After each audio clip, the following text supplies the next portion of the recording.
myaka gy'emabegaawo ng'Obote akyaliwo mumpuliriza bulungi nnyo mumanye gye tulaga ntandise bwenti kambasomera kantu kalo muwulire bulungi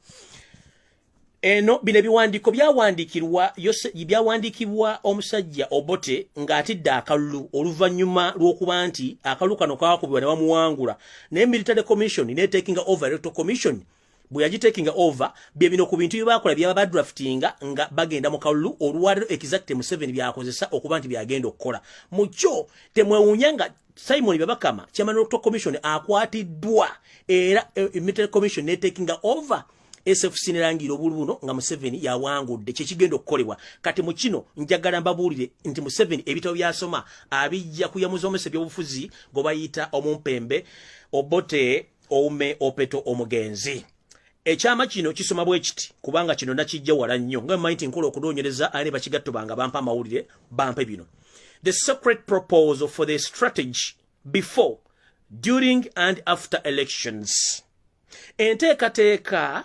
eyekyama okubanja tugenda okuyitamu wakati mu kulonda nga n'okulonda kuwedde bwe kito bwe kigamba etandika bweti proposal 1 oba ekiteeso ekisooka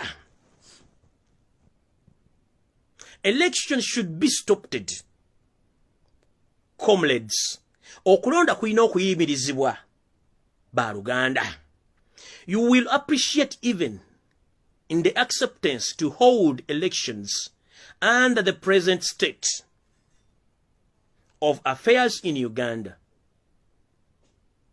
Agamba bwati. Bagundi oba baganda mujja kola ki mujja kunsanyukira mukukiriza nti okuteekawo okulonda mu mbeere no bweti mu Uganda tekijja kuba kirungi oluvannyuma mujja kunsanyukira ngenze maaso. In Uganda, at the best, be a force.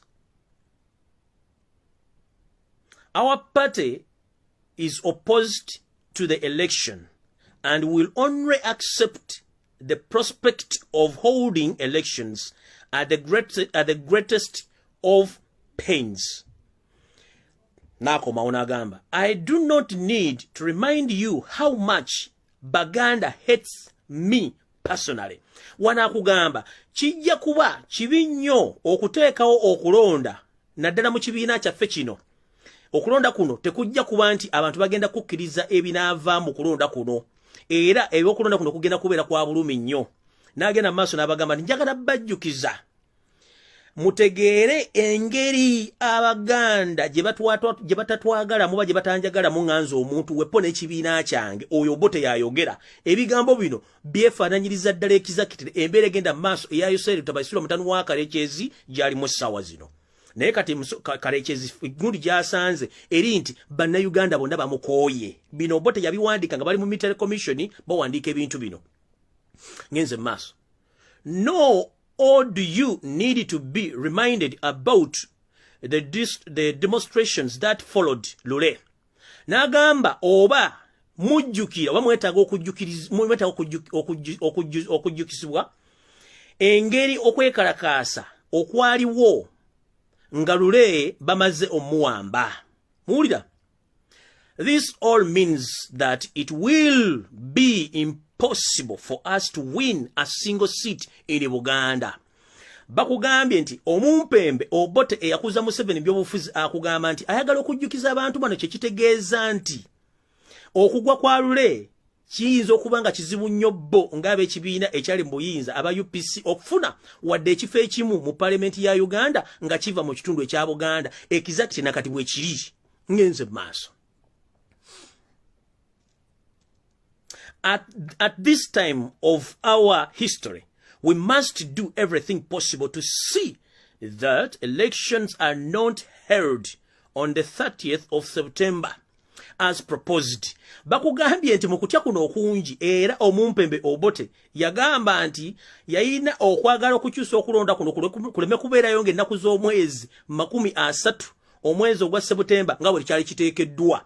Mujjukire okulonda kuno okwaffe kwalina kubeera mu mwezi gwa 2 okulayira kubere mu gwezi gwa kusatu ekikolwa kye kimu Yosef Tabaisula mutano wakale kizi yakola naddira nagamba Simon Babakama okulonda bakuseeke mu January ng'obudde bukyali era nno kibakola okukisiko kizze mabega ndozamula nti bikwatagana bulungi Museveni asoma bintu by'omukama we Milton Obote byamusomeso by'obufuzi ngenze maso even if it were not far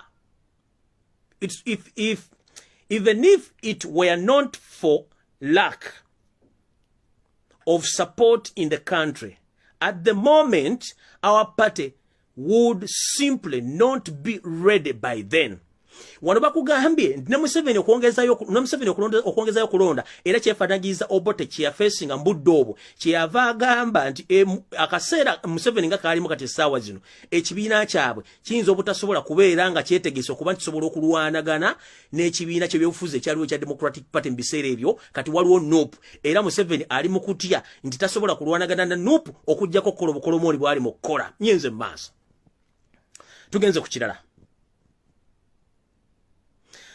akatunumba kagana how can we ensure that elections are not held tukoze tutya okulaba nti tussa mu nkola okulonda kuno butabeerawo tugenze maaso akatundu kasoma kati kagenze mbyobufuzi etuyita politically we have the majority in NCC nakomao we should frustrate the non-UPC elements in the council so that they quit council businesses all together wano bakugamba nti mu byobufuzi bye bali bazanya mu biseera ebyo bakugamba nti bayina abantu abasinga obungi mu lukungaana lwabwe gye twandise parliament oba gye twandise parliament we have the majority in the NCC bayina abantu bangi nnyo ngera NRM ogimula nti eyina abantu bangi nnyo kati ye n'agamba nti tugezeeko okulaba nti tugezaako nnyo okucunya okulembesa abo bonna abatali mu kibiina kyabwe oba mu kanso yaabwe okubaleetera okuba nti bava mu byobufuzi babiveemu era kati bwe kiri ekizakitire obutwa bugabwa buli kimu kitambula basiba abaana ba Nuupu bali makomera bakuba abantu emiggo basiba abantu batta abantu kino kibalozese nti bavudde mu byokulonda oba bivuddemu kubanga pressure ebayitiriddeko ekitabo kye kimu basoma ngenze maaso UPC elements in the council so that they quit council business. The NCC, MINAS, and UPC elements will then be able to amend the electoral laws to suit us in case plans to hold election succeeded. Wano bakugambye bwe bati. Nti era akabondo k'omusajja ono mumpembe Obote aka UPC kagenda teekawo okukyusa mu byamateeka go by'okulonda bibenga bibayamba bo kennyini mu nteekateeka zaabwe ez'okuteekawo okulonda ekizakitire mujjukire akalu akawedde omwali omumpembe Rutalikano Kiza Besigye ekkooti ennamuzi yagamba nti nga temunnazaawo okulonda kwonna okujja muyina okusooka okuteekawo amateeka agalina okuba nga gakkiriziddwako paaliyamenti bannabyabufuzi akakiiko k'ebyokulonda n'ab'oludda oluvuganya kati nabano bwe batyo baakola kati bano bo amateeka tebaagataddewo basigadde gali amakadde agabafe balinga nyenze maaso tugenze ku kyetuyita akatundu bba kyetuyita military kuba bino byonna Museveni abikola byonna bisoma mu script y'Obote kati tugenze mu katundu ke bayita aka military we similarly have the majority in the armed forces bwe tugenda mu katundu k'amagye bagamba nti tulina ebifaanagana ate ffe tulina abantu abangi mu magye mu ggwanga era nakati bwe kiri Yosef Tabaisula mutano wa Kalekyezi yamanya nti amagye agabana Uganda ge tuyita BDF tegagenda mukolera mulimu gwe neeterawo akabinja akabayita aka SFC nga kano n'aleetako n'amagye amagwira okuva South Sudan Congo Rwanda ne ge yajja mu Angola weegali n'abanga agati ayina military na wano bwe kiri mbagayi bano basoma mu script yemu era Museveni oli yamusomesa ebyobufuzi ngenze maaso the anti-UPC elements in the police forces should be retired or dismissed antiwulira bakugambye nti abantu abasirikale oba bamagye abali tebagala kitongole abali tebagala kibiina kya UPC mu polisi ne magye bateekeddwa okusibwa okuwumuzibwa oba okugobebwa mbagirawo. Wetwogerera bannayuganda bangi abali mu poliisi abali emabega w'emitayimbwa, bannayuganda bangi abali mu maje abali emitalo abali emabega w'emitayimbwa, bannayuganda bangi abagobeddwa mu maje olw'okuba Museveni atidde. Era wetwogerera essaawa zino nga sinnagenda walala nnyo. Ku lunaku ennaku mpawe kaage mabega abajaasi 20 mu balakisi y'e Kakiri babinyise mu nsuwa ne badduka ne mundu migembera wala badduse. Ekyakiwakanya ajakiwakanye. Nkiddamu. Abajaasi 20 abali ku madala ag'enjawulo babinyise mu nsuwa ne badduka mu balakisi y'e Kakiri madduka ne mundu. Kubanga bo bakooye n'essensi waabwe. Muwulira bulungi. Ono scripture gyasoma gyeriwo kati ye scripture ya mukulu we Obote gye yamusomesa gye balimu kati. Wantu li ku military mu kitegere bulungi. Era yensonga lwaki yakyusiza mutabani we n'amufuula komanda wa SFC abasigadde n'abawumuza. Nyenze baso. Only forces loyal to us should be armed at night within a radius at least 10 miles of the city. Bakugambye. But nti amaje gaabwe gokka agabakkiririzaamu ge galina okubeera n'ebyokulwanyisa era galina okubanga gali mu mwetooloolo gwa kibangirizi ekiwera miles 10 mu bitundu byonna ebyetoolodde ekibuga. Kati njagala bagamba amaje agali mu kibuga mu bitundu mukono Kampala Wakiso gonna ga Yosef Tobasiro mutano wakale ekizaga mukkiririzaamu.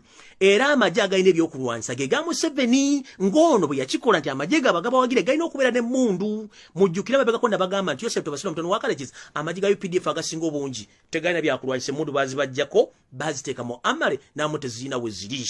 Ngenze maaso. Tuli ku military.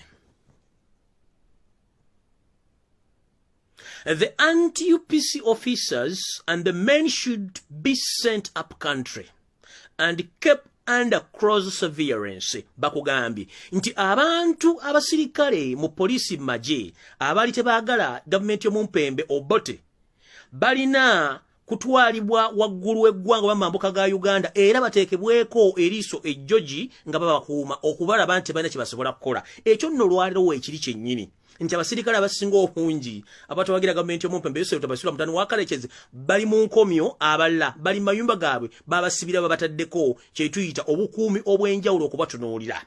Nyenze maaso. The Baganda especially should be intimidated. Simba wakati yao. Wulira. Scripture.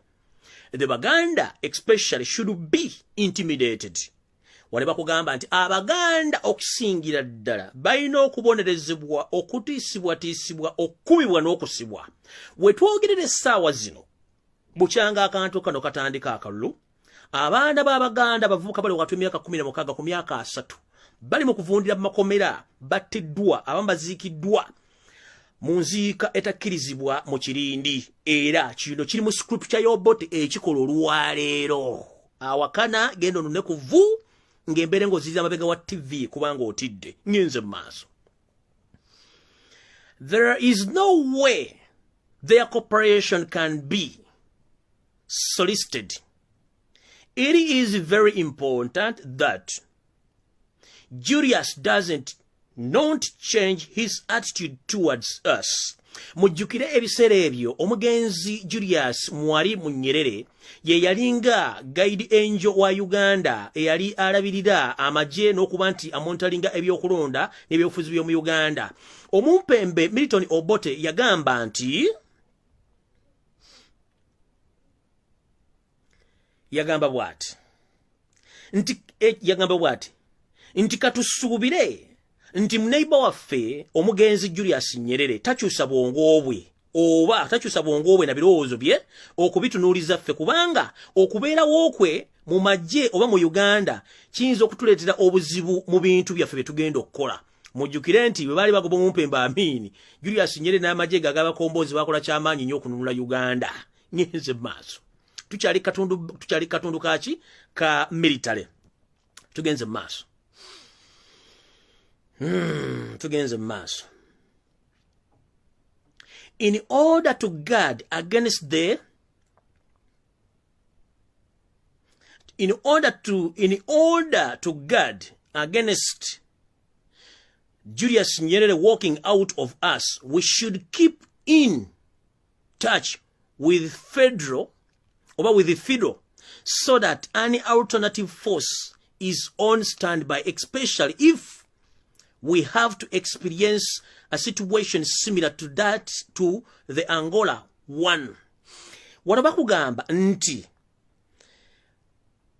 tulina okukola ekisoboka kyonna okulaba nti tubeera n'amagye ge tulina esaidi yonna oba esaidi yonna okuba nti go gali awo bulindala okuba nti gagenda tuyambako singa wabawo kyonna ekiganye tusobole okugakozesa okukola omulimu guno. Mujjukire Yosef Tabayisirwa alina amagye mu Somalia, alina amagye mu South Sudan gye yasindise n'omumpembe omulago gwe yakyusizza, alina amagye mu Congo, alina amagye n'ebitundu bire bitamanyiddwa. Akondoza mukategedde bulungi. Ono asoma mu scripture yennyini y'omugenzi Military Obote. Tugenze mu maaso.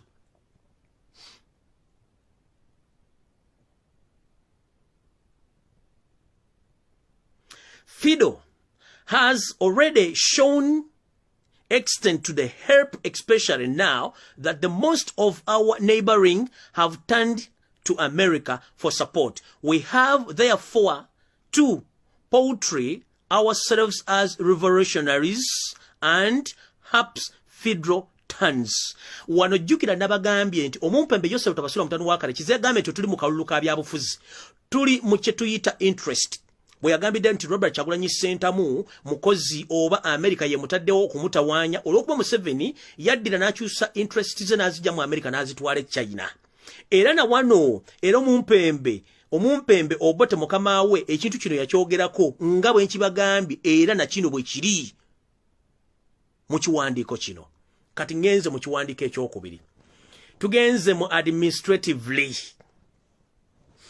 In case elections have to be held, the chairman of the Electoral Commission has to be a UPC sympathizer.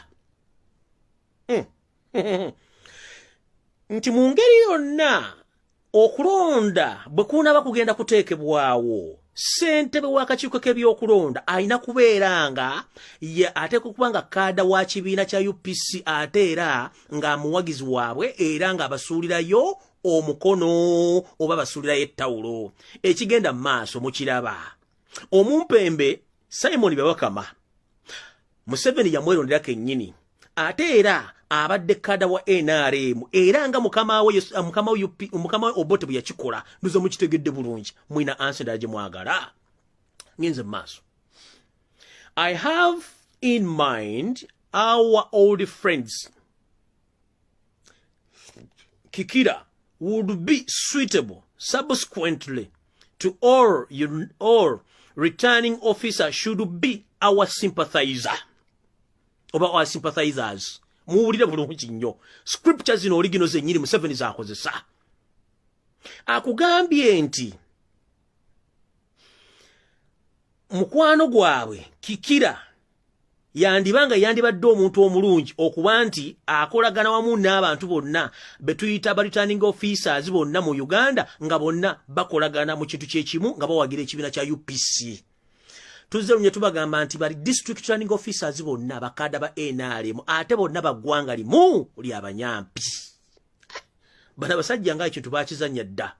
If I knew ekintu kino n'ekizannya sometime back twandibadde tumanya biki bigenda maaso tono musajja yasoma nga biwandiiko bya mukama we nakati byakyasoma. Ngenze maaso. It will be necessary, therefore, to find a way eliminating those district commissioners who stubbornly refuse to go with us.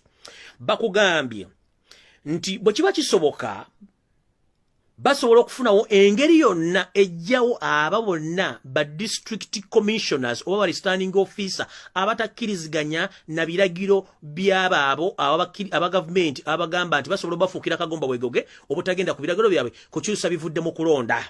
Ngenze maaso. We must also dig in the issue of drawing the electoral constituencies. Muwulire wano we must also dig in one. The issue of drawing electoral constituencies. Bakugambye balina okutunula mu kintu kino wammanga ekyokutandika okuba nti bateekawo constituencies n'okuteekawo polling station ez'enjawulo mu constituencies ezo ze baba bataddewo. Tubadde tuyingira omwaka guno omumpembe Yosef Tabasira omutano wa Karekezi ng'akulietinga constituencies ez'enjawulo mu Uganda nga ne parliament eziyisa. Twali tuli awo lunye ng'omumpembe chairman of the commission atandika okuteekawo buli ateekawo polling stations ez'enjawulo mu Uganda muno mbasabira nini numbers batandise okugula milioni 3.5 nga bazisaba n'abali ku kyeyo bazibe kubanga bagenda kosa nini numbers zino okuteekawo polling stations zino mu constituencies zino. The real scripture gye tulimu kati olwalero yali Obote Museveni Bwakozesa ngenze maaso mujja kutegeera kye bayita bano abampembe ate nga byebakola byonna bibaweddeko. More constituencies should be given to the northeast. More constituencies should be given to northeast. Care should be taken not over Way, West Nile and Acholi, Lango, Teso, Bugisu, Karamajongo. Pakugambye. Mu constituency zino ate mu bine bintu byennyini bye baakola constituency gye bazitegeye empitirivu kuba nejjo nalabye nga waliwo agambye nti NRM ina already ba unopposed member parliaments bali 79 bano bava mu constituency zino mu script ki Obote gye yawandiika Museveni gyakoze okuteeka constituency ez'enjawulo n'okuteeka nti basobola kugenda abantu bavuganya NRM ina kuyitawo mu kitegedde bulungi bulira bulungi nnyo. More constituencies to be given Northeast, Nile, Acholi, Lango, Teso, Karamajongo are our best hopes.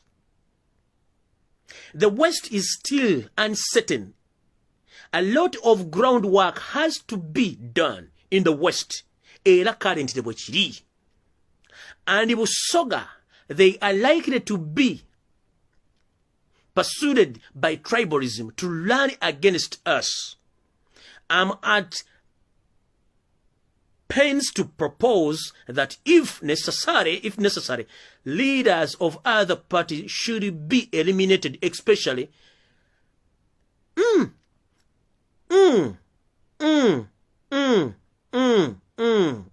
Gulida wano era ekiri mu Busoga essaawa zino kye kiriyo kati ne kiri mu kiwandiiko kino.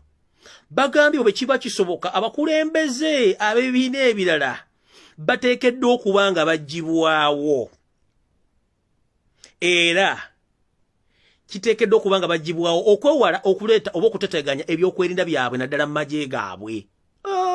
Yesu Kristo namugongo. What the hell is going on here? Exactly what is taking place in Uganda, it is exactly what is taking place in this document. That means Yoseri Tibahaburwa Rutabaisirwa, the son of Karechezi Tumparata. He knows exactly what he's doing. This thing was documented way back and it is taking place right now. Tugenze mass. Elimination doza mujiwulira era nakatuweri. Kati tugenze ku kituyita proposal 2, line of action if elections have to be held. Kati wano we wali ebikolwa ebigenda okukolebwa singa okulonda kuba kubaddewo. Ebikolwa mugenda byewuunya. Mu katundu there has to be a separate elections for the president. Wateekeddwa okubeerawo nga waliwo enkola ey'okwawula okulonda kuno nga mukulembeze w'eggwanga bamulonda yekka. Mujjukire mabegako omumpembe yeekubye emizimu n'agamba bagenda kwawula akalulu k'obukulembeze bwa parliament oba bakiise n'akalulu k'obukulembeze obw'eggwanga obwa president. Do you copy? Eno ningenze ku proposal 2, line of action if elections have to be held. Akatundu akasoma kati. There has to be a separate elections for the president. This will give us advantage of fighting 1 against 3. And we are likely to win. Muwulidde bulungi nnyo.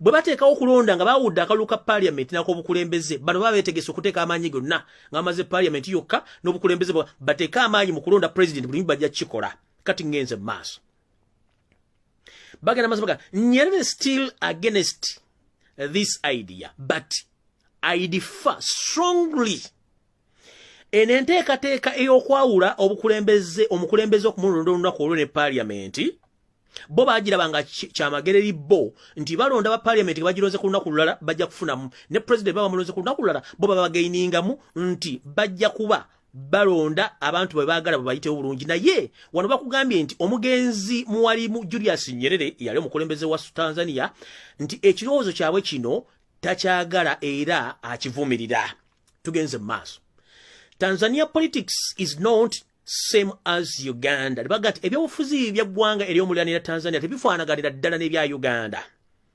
That is why Cuba and one other African countries, I would prefer Ethiopia to Angola, should be informed well in advance.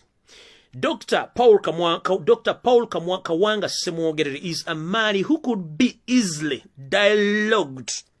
We need to infiltrate our men into DP. What? Wulira. Kuva dda DP omuzannyo gwayo bagiteka mbambega okukyankalanya ebiva mu kulonda n'okukyusa obululu. Muwulire wano bulungi nnyo.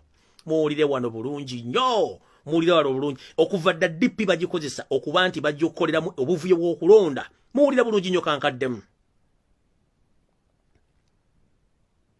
Dr. Paulo Kawanga Semwogerere is a man who could be easily dialogued. We need to infiltrate our men into DP.